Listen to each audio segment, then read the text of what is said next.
Bismillahirrahmanirrahim. Assalamualaikum warahmatullahi wabarakatuh.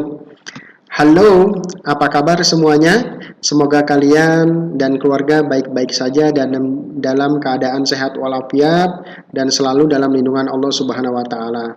Bersama lagi dengan Pak Teguh di sini dalam pelajaran agama Islam di semester kedua. Alhamdulillah Pak Teguh ucapkan kepada kalian selamat yang telah menyelesaikan pembelajaran di semester pertama dengan sangat baik dan di semester kedua ini harus lebih baik lagi.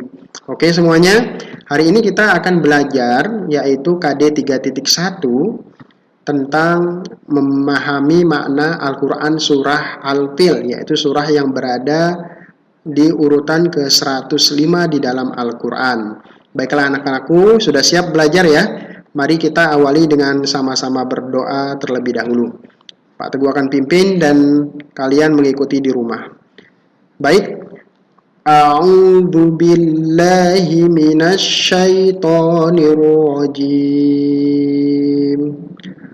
Bismillahirrahmanirrahim. Raditu billahi rabba wa bil islami dina wa bi muhammadin nabiyya wa rasula rabbi zidni ilman warzuqni fahman amin. Ya Allah, tambahkanlah aku ilmu dan anugerahkanlah pemahaman, amin. Baiklah anak-anakku, hari ini kita akan mempelajari surah Al-Fil ya. Apa saja yang akan kita pelajari? Pertama adalah membaca surah Al-Fil itu sendiri, kemudian menghafal surah Al-Fil, dan Pak Teguh yakin sekali kelas 4 sudah hafal surah Al-Fil ya. Karena menghafal surah Al-Fil itu sangat mudah. Kemudian menulis surah Al-Fil. Oke, siap ya? Kita awali. Nah, kita masuk di sini ada surah Al-Fil, Makiyah, 5 ayat, Gajah dan Asbabun Nuzul ya. Nah, kita langsung masuk ke surah Al-Fil. Surah Al-Fil terdiri dari 5 ayat ya, 1 2, kita hitung ya. 1 ini namanya ayat ya, 1 2 3 4 5. Nah, ya. Surat Al-Fil terdiri dari 5 ayat. Kita awali dulu membacanya dari ta'awudz, kemudian basmalah, dan kita baca ayat per ayat ya. Baik, Pak Teguh akan membaca dari ta'awudz. A'udzu billahi minasy syaithanir rajim. Bismillahirrahmanirrahim. Ayat pertama. Alam tara kaifa fa'ala rabbuka bi ashabil fil. Ayat kedua. Alam yaj'al kaidahum fi tadlil. Ayat ketiga. Wa arsala alaihim tayran ababil. Ayat keempat. Tarmihim bihijaratim min sijil. Ayat kelima. Waja'alahum ka'asfim ma'kul. Bisa ya? Bisa diikuti? Oke, diikuti sekali lagi. Pak Teguh akan baca dari ta'awudz, basmalah, kemudian ayat per ayat ya. Diikuti ya. Kalian ikuti di rumah. Kita dari ta'awudz. 1 2 3. A'udzu billahi minasy syaithanir rajim. Baik, kalian ikuti? Ya. Kita lanjut ke basmalah. Bismillahirrahmanirrahim. Kalian ikuti sekarang basmalah. Ya, sekarang ayat yang pertama ya. Pak Teguh baca terlebih dahulu, kemudian kalian membaca setelah Pak Teguh ya. Ayat pertama. Alam taro kaifa fa'ala rabbuka bi ashabil fil. Ya, giliran kalian.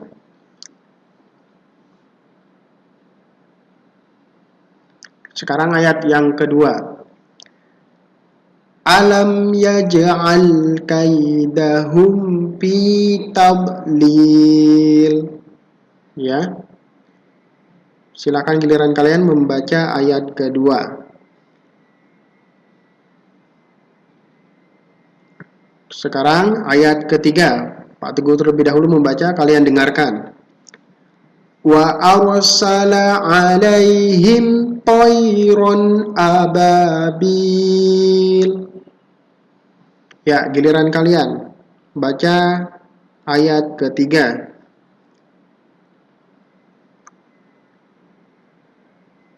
Ayat keempat. Pak Teguh baca.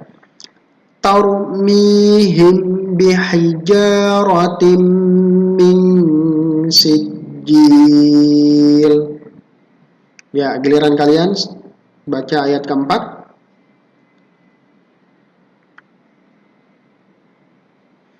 Ayat kelima. Pak Teguh baca terlebih dahulu. Faja'alahum ka'asfim ma'kul. Ya, giliran kalian baca.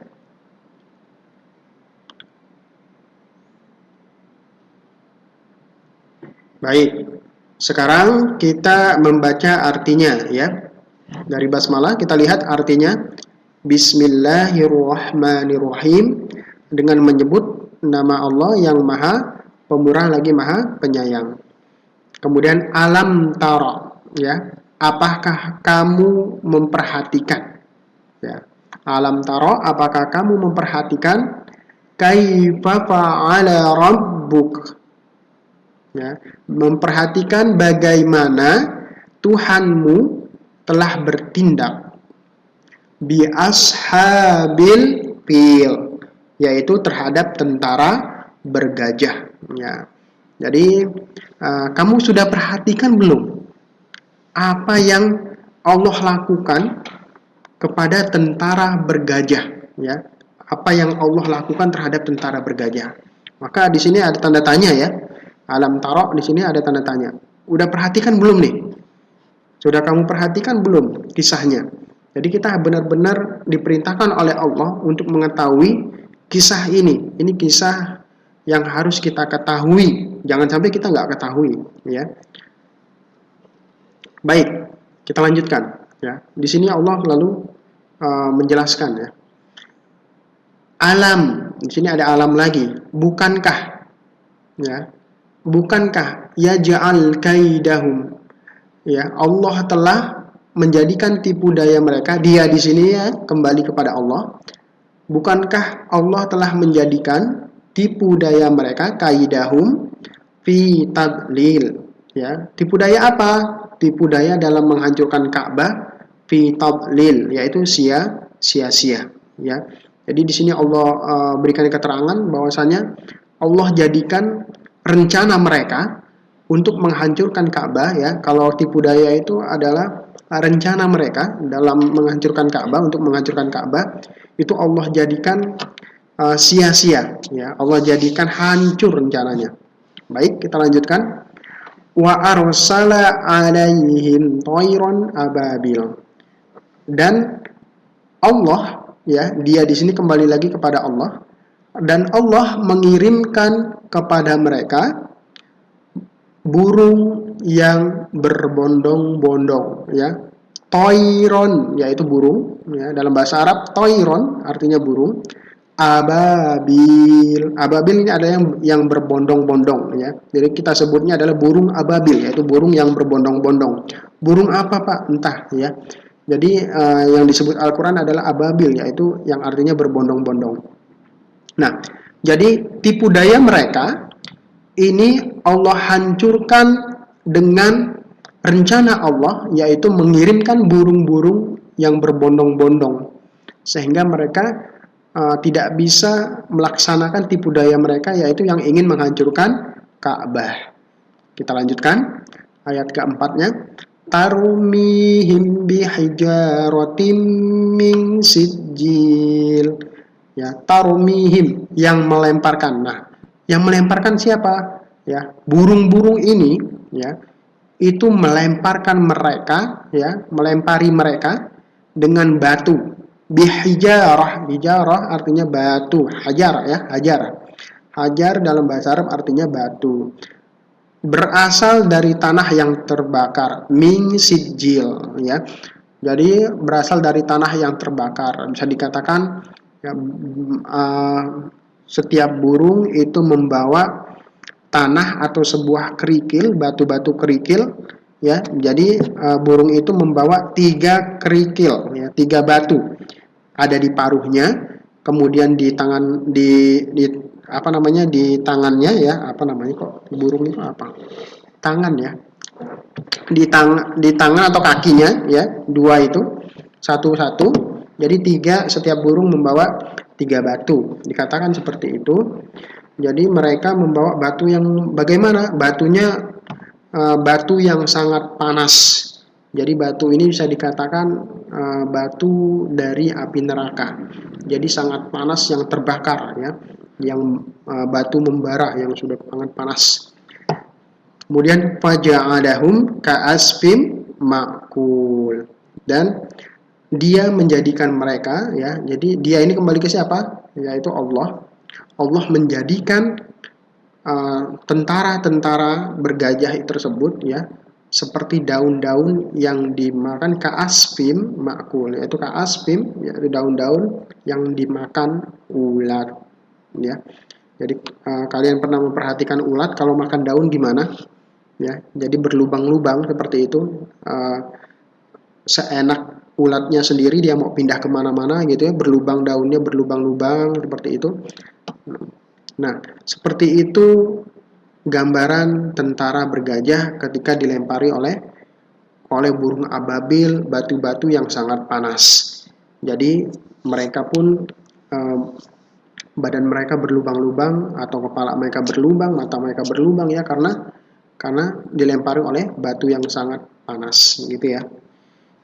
Seperti contoh misalkan kalau kalian, contoh, ya, kalian membakar sebuah kerikil, kemudian kalian setelah kerikil itu dibakar dengan waktu beberapa saat, ya, kemudian menjadi merah, batu itu kalau dibakar menjadi merah, kemudian kalian letakkan di bawahnya itu seperti plastik, ya, plastik, maka batu itu dijatuhkan saja di atas plastik, maka plastik itu akan berlubang.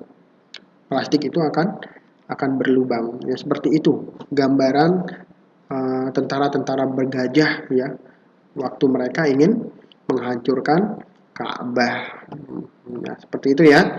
Nah, kita sudah membaca surah Al-Fil, kita akan kembali lagi. Sekarang kita masuk ke 5 ayat, ya.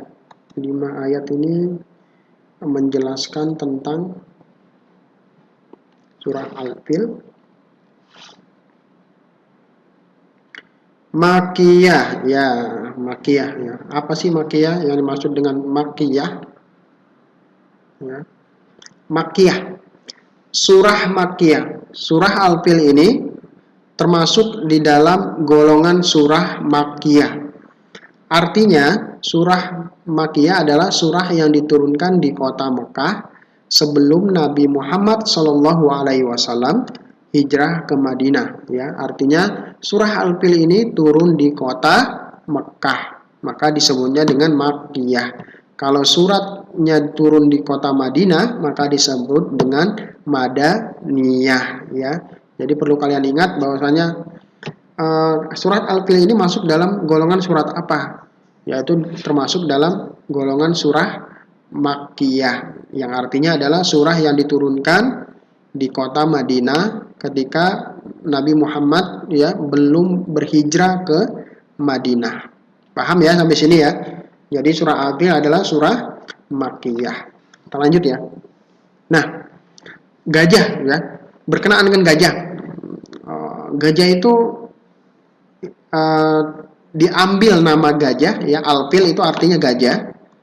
Jadi menjadi nama surat ya. Jadi di dalam Al-Qur'an itu dalam Al-Qur'an itu banyak diambil dari nama-nama hewan ya. Berkaitan dengan kisah yang terjadi di dalam surah tersebut. Seperti contoh surat Al-Baqarah. Al-Baqarah artinya adalah sapi betina. Ya, Al-Baqarah artinya sapi betina. Kenapa? Karena di dalam surah Al-Baqarah terdapat kisah sapi betina. Ya, seperti itu. Kemudian surat apa lagi? Ya, surat apa lagi ayo? Surat An-Nahl ya, An-Nahl. An-Nahl artinya lebah. Ya, An-Nahl artinya lebah. Kemudian surat apa lagi yang surat yang namanya hewan ya, nama hewan. Surat Al-Ankabut yaitu surah laba-laba. Karena di dalam Al-Qur'an ya dikisahkan tentang laba-laba. Surah apa lagi? Ya, jadi ada beberapa surat yang diambil dari nama hewan ya. Dalam Al-Qur'an sendiri banyak kisah-kisah tentang hewan. Termasuk ketika kalian mendengar cerita tentang kisah burung hudhud, yaitu kisahnya berada di kisah Nabi Sulaiman ya. Insya Allah nanti Pak Teguh akan bawakan kisahnya ya di dalam video Pak Teguh. Kisah burung hudhud Nabi Sulaiman. Baik, kita kembali ke gajah ya. Nah, gajah menurut sumber dari Wikipedia, gajah itu merupakan hewan herbivora yang dapat ditemui di berbagai habitat seperti sabana, ya hutan sabana, hutan, gurun, dan rawa-rawa. Mereka cenderung berada di dekat air. Gajah dianggap sebagai spesies kunci karena dampaknya terhadap lingkungan. Hewan-hewan lain cenderung menjaga jarak dari gajah, dan predator-predator seperti singa, harimau, hiena, dan anjing liar biasanya hanya menyerang gajah muda. Gajah betina cenderung hidup dalam kelompok keluarga yang terdiri dari satu betina dengan anak-anaknya atau beberapa betina yang berkerabat beserta anak-anak mereka. Kelompok ini dipimpin oleh individu gajah yang disebut matriark yang biasanya merupakan betina tertua. Gajah memiliki struktur kelompok pisi-pusi, yaitu ketika kelompok-kelompok keluarga bertemu untuk bersosialisasi. Jadi gajah itu adalah hewan yang berkelompok-kelompok. Nah, pada waktu kejadian di Nabi Muhammad lahir di tahun apa? Di tahun gajah ya. Nabi Muhammad lahir di tahun gajah. Kenapa Nabi Muhammad disebut lahir di tahun gajah? Karena memang ada peristiwa itu ya, ada peristiwa penyerangan Ka'bah oleh pasukan bergajah. Nanti kita akan bahas lebih lanjut pasukan siapa pasukan bergajah tersebut. Nah, ya. Baik, kita lanjut ya. Nah, surah di atas menjelaskan tentang Ashabul Fil, yaitu pasukan gajah ya. Jadi pasukan gajah itu ingin menghancurkan rumah Allah, yaitu Ka'bah. Mereka sudah mempersiapkan diri untuk menghancurkan Ka'bah tersebut. Jadi mereka sudah mempersiapkan diri untuk menghancurkan Ka'bah. Mereka pun mempersiapkan gajah untuk menghancurkannya. Jadi karena Ka'bah itu besar, maka mereka pun menyiapkan hewan yang besar juga, yaitu gajah. Tatkala mereka datang mendekati Mekah, orang-orang Arab tidak punya persiapan apa-apa untuk menghadang mereka. Jadi orang-orang Arab sendiri ketika pasukan itu datang, itu nggak tahu kalau ada pasukan yang ingin menyerang Ka'bah. Maka mereka tidak ada persiapan untuk menghadangnya. Penduduk Mekah malah takut. Penduduk Mekah malah takut ya, kemudian keluar ya, takut dari serangan Ashabul Fil tersebut. Lantas Allah menurunkan burung yang terpencar-pencar, artinya datang kelompok demi kelompok ya. Jadi burung ababil itu ada datang, kelompok pertama datang, kelompok kedua datang, kelompok ketiga datang, kemudian ya mengepung mereka ya. Itulah burung ababil ya. Jadi Itu yang dimaksud dengan toiron ababil. Sebagaimana kata Ibnu Taimiyah, burung-burung tersebut membawa batu untuk mempertahankan Ka'bah. Batu itu berasal dari lumpur, tin, yang dibentuk jadi batu, seperti tafsiran Ibnu Abbas. Ada juga yang menafsirkan bahwa batu tersebut adalah batu yang dibakar. Batu tersebut digunakan untuk melempar pasukan gajah tersebut, lantas mereka hancur seperti daun-daun yang dimakan dan diinjak-injak oleh hewan. Allah memberi pertolongan dari kejahatan pasukan gajah tersebut, tipu daya mereka pun akhirnya sirna. Nah, sekarang dijelaskan oleh Ibnu Taimiyah, kisah ini adalah dari kisah Raja Abraha. Jadi pasukan bergajah ini dipimpin oleh Raja Abraha yang membangun kanisah atau gereja di negeri Yaman. Ia ingin agar haji yang ada di Arab dipindahkan ke sana. Nah, ini ya, jadi asal mula, asbabun nuzul itu adalah asal mula ya. Ini asal mulanya kenapa Ka'bah itu diserang. Jadi asal mulanya itu ada Raja Abraha yang membangun kanisah, yaitu gereja di negeri Yaman. Kemudian dia ingin memindahkan aktivitas haji ke gereja tersebut. Ya, Abraha ini adalah raja dari negeri Habasyah yang berpenduduk Nasrani kala itu, ya, yang telah menguasai Yaman. Kala itu diceritakan ada orang Arab yang menjelek-jelekkan kanisah atau gerejanya Raja Abraha, yaitu orang Nasrani, sehingga membuat Raja Abraha marah. Lalu ia pun berniat menghancurkan Ka'bah. Nah, itu asal mulanya ya. Jadi ada seseorang yang menjelek-jelekkan kanisah atau gereja yang dibuat oleh Raja Abraha. Karena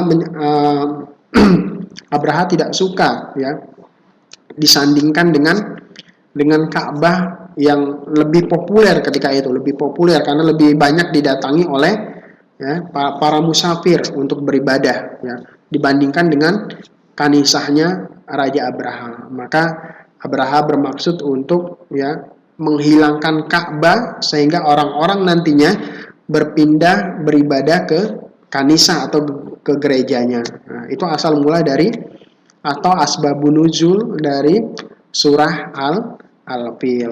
Ya, sampai sini paham ya tentang kisahnya surah Al-Fil. Oke, Pak Teguh lanjutkan. Pesan dalam Quran surat Al-Fil. Nah, apa sih pesannya? Ya, yang pertama adalah tidak berbuat mungkar. Nah, di sini kurang A ya, Pak Teguh kurang menuliskan A, tipe. Tidak berbuat mungkar. Ya. Apa mungkar? Yaitu keburukan. Ya, tidak berbuat dosa, mungkar. Tidak mengganggu orang lain, jangan pernah mengganggu orang lain ya. Kalau kalian tidak mau diganggu. Jadi tidak boleh kita mengganggu orang lain ya. Kemudian selalu berdoa atau memohon pertolongan kepada Allah. Nah, kita tidak bisa terlepas dari doa. Kehidupan kita selalu harus dipenuhi dengan doa. Artinya kita bergantung kepada Allah Subhanahu wa taala. Ya, karena kita seorang hamba, maka kita harus bergantung kepada Allah. Dan salah satu ya sifat orang yang bergantung kepada Allah adalah dengan berdoa selalu kepada Allah. Mau ke kamar mandi berdoa, doa masuk kamar mandi, keluar dari kamar mandi kita berdoa, yaitu doa keluar kamar mandi. Mau makan kita berdoa, setelah makan kita berdoa, bangun tidur kita berdoa, mau tidur kita berdoa ya. Jadi tidak terlepas, mau keluar rumah kita pun berdoa, mau belajar kita berdoa ya, setelah belajar kita pun berdoa. Ya, jadi kita tidak lepas dari berdoa dan memohon pertolongan kepada Allah agar apa? Agar Allah ridho, ya, agar Allah ridho dengan aktivitas yang kita lakukan, agar selalu diberikan keselamatan, keberkahan di dalam hidup kita. Baiklah, selanjutnya adalah pesannya tidak mudah marah atau selalu sabar dalam setiap keadaan. Nah, tidak boleh cepat marah, ya, tidak boleh mudah marah. Ada sebuah hadis ialah hadis larangan marah. Ada yang tahu hadis larangan marah ya? La tagdob walakal jannah. Hadisnya ya. La tagdob walakal jannah. Janganlah marah bagimu surga. Nah, kalau orang bisa menahan amarah, maka dia diberikan oleh Allah berupa surga, ya, dimudahkan baginya untuk masuk surga. Jadi ciri-ciri, dan ini termasuk ciri-ciri dari para penduduk surga. Para penduduk surga itu tidak pernah marah. Bukan tidak pernah marah ya. Dia bisa menahan amarahnya. Dia bisa menahan amarahnya, ya, tidak meledak-ledak seperti itu. Jadi ketika jengkel dia bisa menahan amarahnya, ya. Tidak mudah untuk marah, gitu. Nah, selalu sabar. Kemudian yang kedua adalah selalu sabar dalam setiap keadaan. Ya, sabar ini adalah ketika kita diberikan musibah oleh Allah, kita harus sabar, ya. Diberikan tidak selalu yang ada di hadapan kita itu mudah dan lurus. Ada saatnya kita diberikan kesulitan, ya, diberikan supaya apa diberikan itu? Supaya kita belajar, supaya juga naik, diberikan musibah supaya naik kelas, ya, diberikan ujian supaya naik kelas. Maka ketika kita menghadapi ujian tersebut, ketika kita menghadapi musibah tersebut, maka kita harus sabar, ya. As-sabru kasibri murun fi madaqatihi lakin awaqibahu ahla minal asali, ya. Sabar itu seperti buah siber, ya. Sabar itu seperti buah siber, rasanya pahit. Sabar itu rasanya pahit, ya. Orang yang sabar itu merasakan hal yang pahit, ya. Lakin awaqibuhu ahla minal asali, tapi nanti akibatnya yang akan didapatkan bagi orang yang sabar adalah ahla minal asali, lebih manis daripada madu. Makanya sifat-sifat dari penduduk surga itu adalah tidak mudah marah, kemudian sabar, ya, tidak mudah marah dan sabar. Dan kalau kalian ingin masuk surga, dan insya Allah kita semua masuk surga, ya, maka kita pun harus berusaha untuk tidak mudah marah dan selalu sabar. Paham ya? Inilah pesan-pesan di dalam Al-Quran surah Al-Fil. Pak Teguh lanjutkan. Nah, kita sampai ke slide tugas Quran surat Al-Fil, ya. Tugas pertama adalah kalian mengerjakan soal pilihan ganda yang Pak Teguh sematkan, yang Pak Teguh sudah sematkan di Google Form, ya. Kemudian yang kedua adalah tugasnya, ini tugas praktek, yaitu menulis Al-Quran surah Al-Fil. Dan yang ketiga adalah membuat video kalian, video membaca atau video menghafal Quran surah Al-Fil. Untuk menulis dan video, ya, silakan nanti di-upload di Google Classroom yang telah Pak Teguh sediakan. Oke, sampai sini ya. Sampai sini penjelasan Pak Teguh tentang Al-Quran surah Al-Fil. Nah, kalau kalian ingin bertanya sesuatu tentang materi ini, surah Al-Fil, boleh kalian komentar di YouTube, boleh komentar di Google Classroom juga boleh, ya, menanyakan kepada Pak Teguh tentang materi yang belum dipahami, ya, atau ada sesuatu apapun yang ingin ditanyakan, silahkan. Baik anak-anakku, dan Pak Teguh yakin, ya, sangat yakin sekali, ya, Al-Quran surah Al-Fil ini rata-rata kalian sudah hafal, ya, sudah menghafalnya. Baik, sudah semua, nah sudah ya. Jadi ini akhir dari slide kita, tugas Quran surat Al-Fil, ya. Silakan dikerjakan dengan sebaik-baik mungkin. Kemudian kita akhiri pembelajaran hari ini dengan sama-sama melafalkan Alhamdulillah. Alhamdulillahirabbil alamin. Doa kafaratul majlis, ya. Subhanakallahumma wa bihamdika asyhadu an la ilaha illa anta astaghfiruka wa atubu ilaik. Tetap semangat dan jaga kesehatan. Terima kasih. Wassalamualaikum warahmatullahi wabarakatuh.